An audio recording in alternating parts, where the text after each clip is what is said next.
माँ, कुंभ नहाने चलोगी? काफी दिन से कह रही थी कि मुझे गंगा नहला ला। इस बार तुम्हें नहला लाता हूँ। आज ट्रेन का टिकट करा लिया है। यह सुनकर गोमती चहक उठी। तू सच कह रहा है श्रवण? मुझे यकीन नहीं हो रहा। यकीन करो माँ, ये देखो टिकटें। श्रवण ने जेब से टिकटें निकालकर गोमती को दिखाईं और बोला, अब जाने की तैयारी कर लेना। जो जो सामान चाहिए बता देना। अगले हफ्ते आज के ही दिन चलेंगे। कौन कौन चलेगा बेटा? सभी चल रहे हैं ना? नहीं माँ, सब जाकर क्या करेंगे? कुंभ पर बहुत भीड़ रहती है, सबको संभालना मुश्किल होगा। बस हम दोनों ही चलेंगे। गोमती ने श्वेता की ओर देखा। उनके अकेले जाने से कहीं बहू नाराज न हो। उन्हें लगा कि इतनी उम्र में अकेली बेटे के साथ कैसे जाएंगी। श्रवण कैसे संभालेगा उन्हें? घर में तो जैसे तैसे अपना काम कर लेती हैं, बाहर कैसे उठेंगी बैठेंगी? घड़ी घड़ी श्रवण का सहारा मांगेंगी, फिर कहीं सबके सामने ही श्रवण झल्लाने लगा तो? दुविधा हुई उन्हें।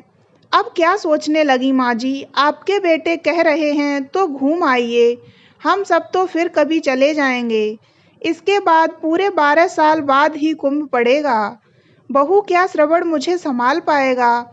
गोमती ने अपना संशय सामने रखा तो श्रवण हंस पड़ा। माँ को अब अपने बेटे पर विश्वास नहीं है।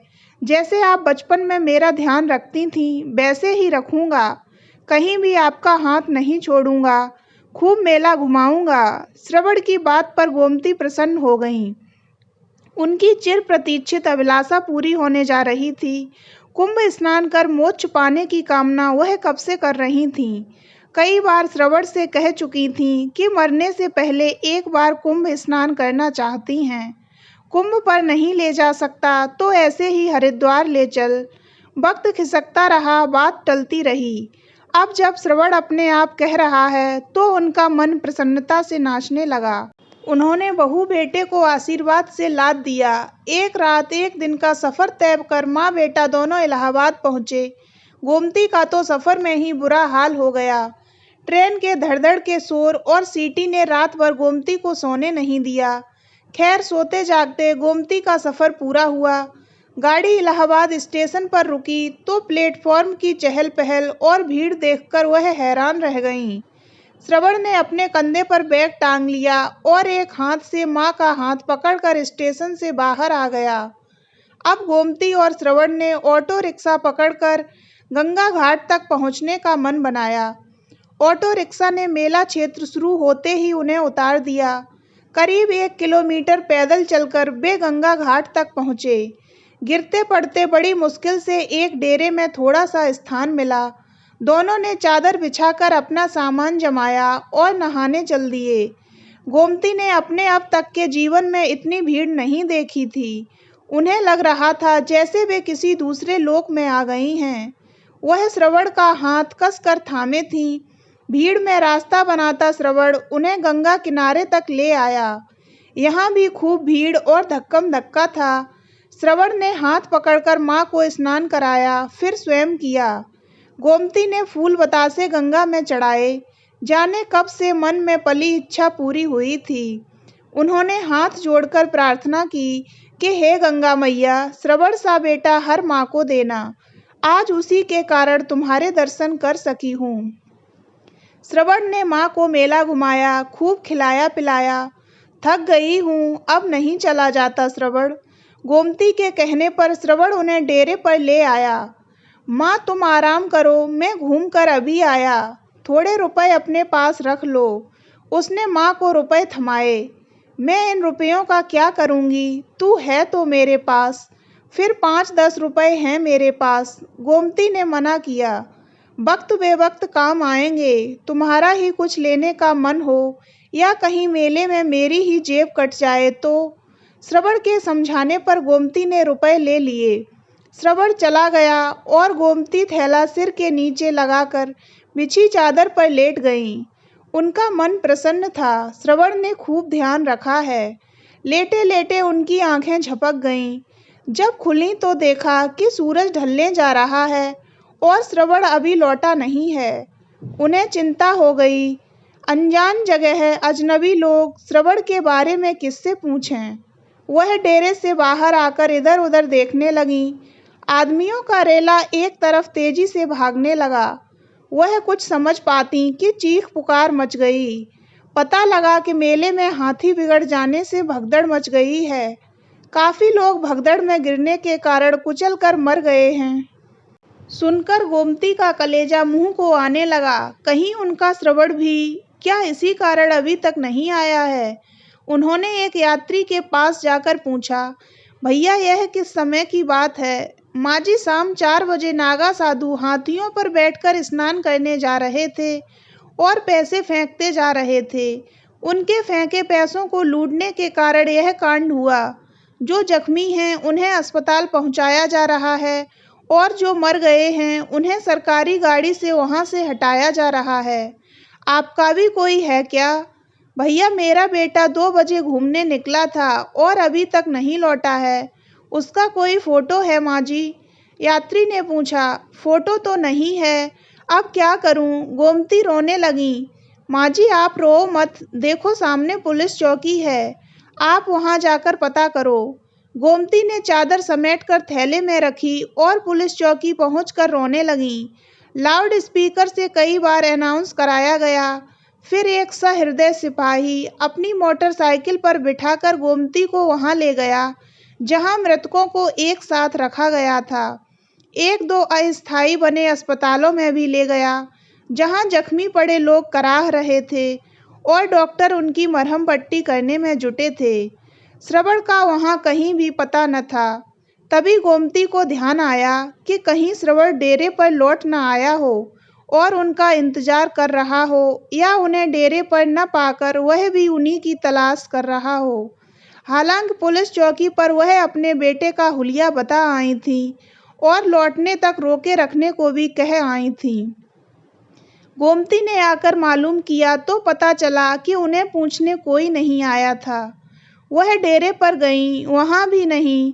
आधी रात कभी डेरे में कभी पुलिस चौकी पर कटी। जब रात के 12 बज गए तो पुलिस वालों ने कहा, माँ जी, आप डेरे पर जाकर आराम करो, आपका बेटा यहाँ पूछने आया तो आपके पास भेज देंगे। पुत्र के लिए व्याकुल गोमती उसे खोजते हुए डेरे पर लौट आई। चादर बिछाकर लेट गईं, लेकिन नींद आंखों से कोसों दूर थी। कहाँ चला गया श्रवण? इस कुंभ नगरी में कहाँ कहाँ ढूंढेंगी? यहाँ उनका अपना है कौन? यदि श्रवण न लौटा तो अकेली घर कैसे लौटेंगी? बहू का सामना कैसे करेंगी? खुद को ही कोसने लगी। व्यर्थ ही कुंभ नहाने की जिद कर बैठी। टिकट ही तो लाया था श्रवण, यदि मना कर देती तो टिकट वापस भी हो जाते। ऐसी फजीयत तो न होती। दिन निकला, वह नहाना धोना सब भूलकर सीधी पुलिस चौकी पहुंच गईं। एक ही दिन में पुलिस चौकी वाले उन्हें पहचान गए थे। देखते ही बोले, माँ जी, तुम्हारा बेटा नहीं लौटा। रोने लगी गोमती। कहाँ ढूंढूं, तुम ही बताओ। किसी ने मार काट कर कहीं डाल दिया हो तो? गोमती का रोते रोते बुरा हाल हो गया। अम्मा, धीरज धरो, हम जरूर कुछ करेंगे। सभी डेरों पर अनाउंस कराएंगे। आपका बेटा मेले में कहीं भी होगा, जरूर आप तक पहुंचेगा। आप अपना नाम और पता लिख दो। अब जाओ, स्नान ध्यान करो। पुलिस वालों को भी गोमती से हमदर्दी हो गई थी। गोमती डेरे पर लौट आई। गिरती पड़ती गंगा भी नहा ली और मन ही मन प्रार्थना की कि हे गंगा मैया, मेरा श्रवण जहाँ कहीं भी हो, कुशल हो। और वहीं घाट पर बैठकर हर आने जाने वाले को गौर से देखने लगी। उनकी निगाहें दूर दूर तक आने जाने वालों का पीछा करती, कहीं श्रवण आता दिख जाए। गंगा घाट पर बैठे सुबह से दोपहर हो गई। कल शाम से पेट में पानी की बूंद भी न गई थी।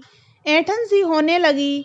उन्हें ध्यान आया, यदि यहाँ स्वयं ही बीमार पड़ गईं तो अपने श्रवण को कैसे ढूंढेंगी?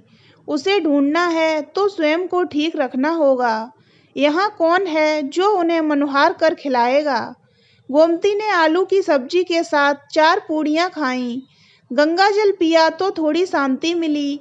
4 पूड़ियाँ शाम के लिए यह सोचकर बंधवा लीं कि यहाँ तक न आ सकीं तो डेरे में ही खा लेंगी, या भूखा श्रवण लौटेगा तो उसे खिला देंगी। श्रवण का ध्यान आते ही उन्होंने कुछ केले भी खरीद लिए।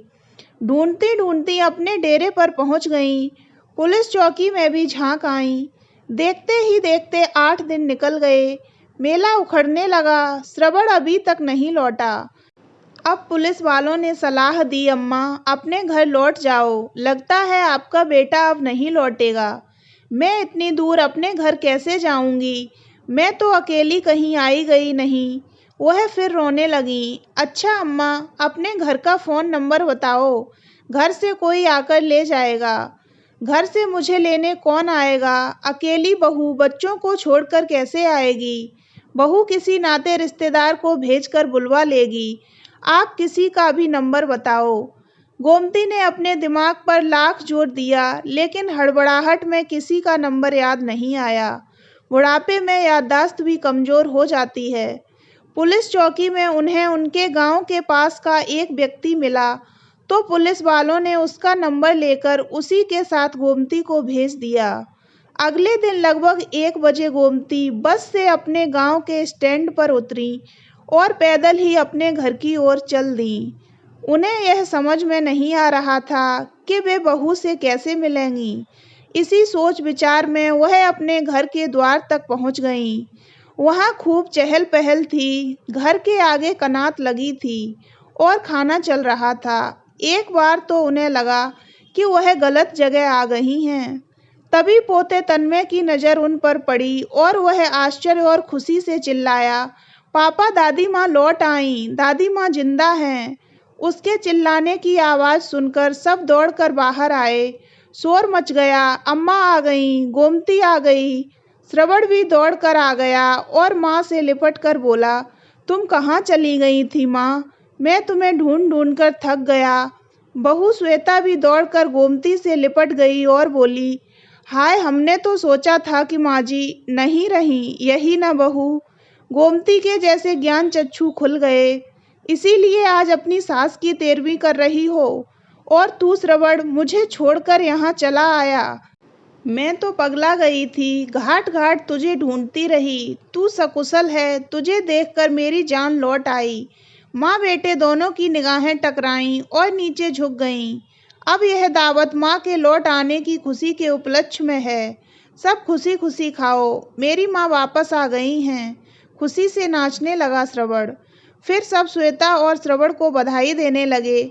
वे सभी रिश्तेदार जो गोमती की गमी में शामिल होने आए थे, गोमती के पांव छूने लगे। कोई बाजे वालों को बुला लाया। बाजे बजने लगे। बच्चे नाचने कूदने लगे। माहौल एकदम बदल गया। श्रवण को देखकर गोमती सब भूल गईं। शाम होते होते सारे रिश्तेदार खा पी कर विदा हो गए। रात को थककर सब अपने अपने कमरों में जाकर सो गए। गोमती को भी काफी दिन बाद निश्चिंतता की नींद आई। अचानक रात में माँजी की आंखें खुल गईं। वह पानी पीने उठी। श्रवण के कमरे की बत्ती जल रही थी और धीरे धीरे बोलने की आवाज़ आ रही थी। बातों के बीच माँ सुनकर वह सटकर श्रवण के कमरे के बाहर कान लगाकर सुनने लगीं। श्वेता कह रही थी, तुम तो माँ को मोक्ष दिलाने गए थे, माँ तो वापस आ गईं। मैं तो माँ को डेरे में छोड़कर आ गया था। मुझे क्या पता था कि माँ लौट आएंगी। लेकिन पिछले 8 दिन से मेरी आत्मा मुझे धिक्कार रही थी। मैंने माँ को मारने या त्यागने का पाप किया था। मैं सारा दिन यही सोचता कि भूखी प्यासी मेरी माँ पता नहीं कहाँ कहाँ भटक रही होंगी। माँ ने मुझ पर विश्वास किया और मैंने माँ के साथ विश्वासघात किया। माँ को इस प्रकार गंगा घाट पर छोड़कर आने का अपराध जीवन भर दुख पहुँचाता रहेगा। अच्छा हुआ कि माँ लौट आईं और मैं माँ की मृत्यु का कारण बनते बनते बच गया। बेटे की बातें सुनकर गोमती के पैरों तले जमीन कांपने लगी। सारा दृश्य उनकी आंखों के आगे सजीव हो उठा।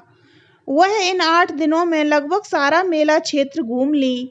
उन्होंने बेटे के नाम की जगह जगह घोषणा कराई, पर अपने नाम की घोषणा कहीं नहीं सुनी। इतना बड़ा झूठ बोला श्रवण ने मुझसे मुक्त होने के लिए ही मुझे इलाहाबाद लेकर गया था।